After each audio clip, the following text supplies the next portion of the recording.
Assalamu alaikum dear students. Today our 13th lecture of chemistry, class 10th, chapter number 2, page number 39. Our chapter name is acids, bases and salts and our topic name is preparation. Preparation किसकी हो रही है? Salts की.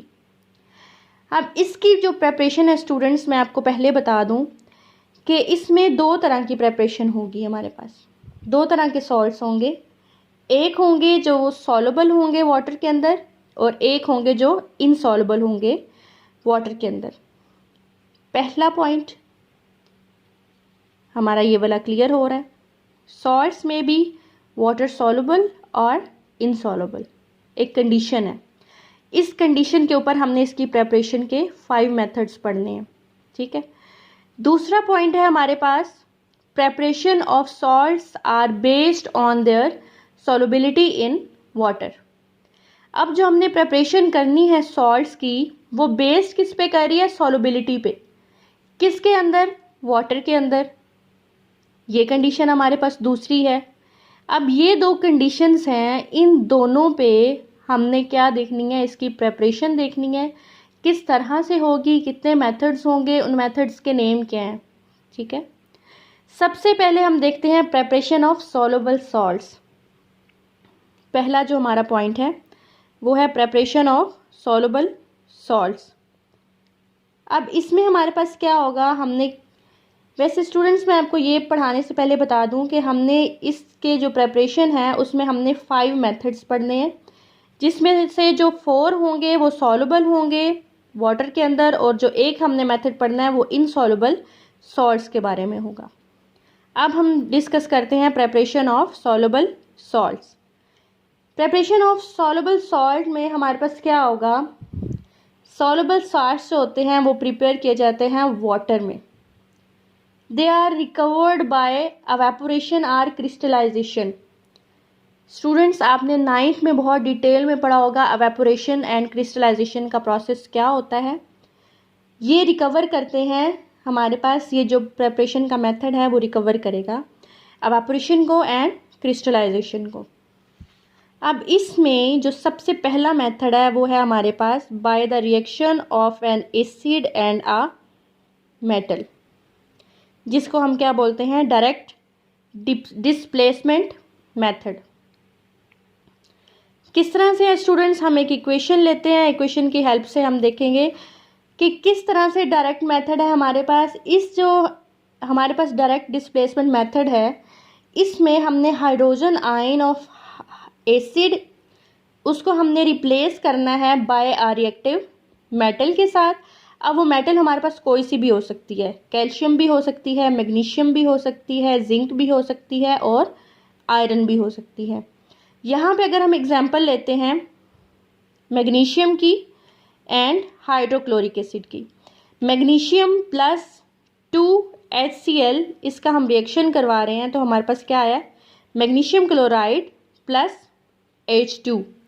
H2 अब हमारे पास क्या है? Hydrogen gas है, जो कि यहाँ पे मैंने जो एरो बनाया है ये क्या डिनोट कर रहा है? रिप्रेजेंट कर रहा है कि ये हमारे पास जो हाइड्रोजन गैस है वो रिलीज हो रही है इन द एटमॉस्फेयर. अब स्टूडेंट्स, मैं आपको इसका मैकेनिज़्म थोड़ा सा बता दूं, आपको अंडरस्टैंड करने में भी हेल्प हो जाएगी कि ये रिएक्शन हमारे पास किस तरह से हो रहा है और डायरेक्ट डिस्प्लेसमेंट मेथड है क्या हमारे पास. बेसिकली यहाँ पे हमारे पास मैग्नीशियम है. मैग्नीशियम के साथ हमने क्या देखा? Magnesium chloride. यहाँ पे हमारे पास Cl कितने हैं? 2. ये एक जो है यहाँ पे बॉन्ड बना लेगा इस तरफ मैग्नीशियम के साथ, दूसरा इस तरफ बना लेगा. अब ये दोनों जब एक दूसरे के साथ बॉन्ड बना लेंगे तो ये हमारे पास क्या बन जाएगा? Magnesium chloride. किस तरह से बनेगा हमारे पास? हम लेते हैं यहाँ पे हाइड्रोक्लोरिक एसिड. हाइड्रोक्लोरिक एसिड में यहाँ पे जो बॉन्ड है वो ब्रेक कर जाएगा. इसका इलेक्ट्रॉन इसकी तरफ, इसका इलेक्ट्रॉन इसकी तरफ. कौन से वाले इलेक्ट्रॉन? जिसके साथ इन दोनों ने बॉन्ड बनाया हुआ है. ठीक है. अब इनकी बॉन्डिंग के बाद ये जो Cl है हमारे पास, Cl इनके ऊपर नेगेटिव का साइन होगा और ये दोनों जो हैं ये मैग्नीशियम के साथ यहाँ अटैच होके इसके साथ बॉन्ड बनाने के बाद क्या बना देंगे, मैग्नीशियम क्लोराइड। यहाँ पे अब हमारे पास 2 हाइड्रोजन रह जाएंगी। ये दोनों हमारे पास क्या है, हाइड्रोजन गैस हैं जो कि रिलीज हो जाएंगी एटमॉस्फेयर के अंदर। स्टूडेंट्स, उसके बाद जो दूसरा हमारे पास मेथड है वो है by the reaction of an acid and a base. मैं आपको पहले जब हमने जो लास्ट अपना लेक्चर पढ़ा है अबाउट सॉल्ट्स, उसमें मैंने न्यूट्रलाइजेशन मेथड आपको बताया है कि न्यूट्रलाइजेशन होता क्या है। न्यूट्रलाइजेशन के अंदर एसिड और जो बेस हैं वो दोनों एक दूसरे के साथ रिएक्शन करती हैं और रिएक्शन करने के बाद एक नॉर्मल सॉल्ट, एक न्यूट्रल सॉल्ट जो है वो प्रोवाइड करते हैं, जिस प्रोसेस को, जिस मेथड को हम बोलते हैं न्यूट्रलाइजेशन मेथड। इसमें अब हमारे पास क्या होगा, हाइड्रोक्लोरिक एसिड प्लस NaOH, इसका H प्लस जो है वो इस माइनस की तरफ आएगा और इसका इस प्लस का क्या होगा, इस माइनस की तरफ आएगा। अब ये सोडियम और क्लोरीन एक दूसरे के साथ कंबाइन होके क्या बनाएंगे, सोडियम क्लोराइड, और ये हाइड्रोजन और ये OH जो है हमारे पास मिलके क्या बना देंगे, वाटर मॉलिक्यूल बना देंगे। इनका मैकेनिज्म किस तरह से हो रहा है हमारे पास, हमारे पास ये क्या है, हाइड्रोक्लोरिक एसिड है, ये हमारे पास सोडियम है, ऑक्सीजन के पास 2 लोन पेयर्स हैं, 2 अनपेयर हैं, तो ये क्या करेगा, एक हाइड्रोजन के साथ इधर बॉन्ड बना लेगा, एक इधर बना लेगा, और यहाँ पे हमारे पास क्या बन जाएगा, NaCl बन जाएगा। और ये जो हमारे पास H और OH है, ये H और ये OH ये मिलके एक दूसरे के साथ क्या बना लेंगे, H2O। अब ये हमारे पास क्या मेथड था, न्यूट्रलाइजेशन रिएक्शन था, जिसके अंदर एसिड और बेस जो हैं वो रिएक्ट करते हैं और रिएक्ट करने के बाद क्या प्रोड्यूस करते हैं, सॉल्ट एंड वाटर। उसके बाद थर्ड हमारा जो मेथड है वो है by the reaction of an acid and metallic oxides. Mostly the insoluble metallic oxides react with dilute acids to form salts and water. छोटी सी इसकी एग्जांपल देख लेते हैं, H2SO4 plus CuO, copper oxide और सल्फ्यूरिक एसिड जो है इन दोनों ने एक दूसरे के साथ रिएक्शन करना है, तो यहाँ पे कॉपर सल्फेट आ जाएगा और H2O आ जाएगा, वाटर मॉलिक्यूल आ जाएगा, ये हमारे पास सॉल्ट आ जाएगा। किस मेथड में आएगा, जब जो एसिड है और मेटालिक ऑक्साइड एक दूसरे के साथ रिएक्ट करेंगे। नंबर 4 पे अब स्टूडेंट्स हमारे पास जो टॉपिक है, जो पॉइंट है वो है by the reaction of an acid and carbonate.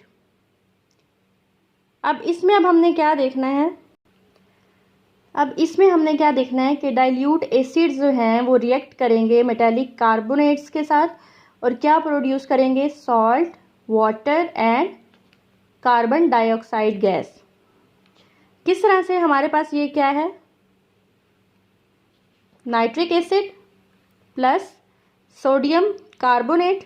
अब इन दोनों ने एक दूसरे के साथ रिएक्ट करना है, इनके रिएक्शन के बाद हमारे पास जो प्रोडक्ट आएंगे वो क्या आएंगे, sodium nitrate plus H2O plus CO2।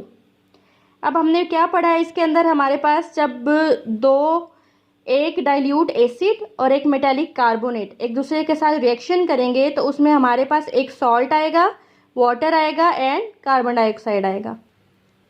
ये जो थे हमारे पास, ये थे हमारे पास 4 मेथड सॉल्युबल सॉल्ट्स के लिए। अब जो हमने 5th मेथड पढ़ना है इसका, वो है हमारे पास preparation of soluble salts, insoluble salts. ठीक है, अब इसमें हमारे पास सबसे पहले क्या है, in this method usually solutions of soluble salts are mixed. अब इस मेथड के अंदर जो सॉल्यूशन होता है मिक्स्ड होता है सॉल्युबल सॉल्ट्स का। During the reaction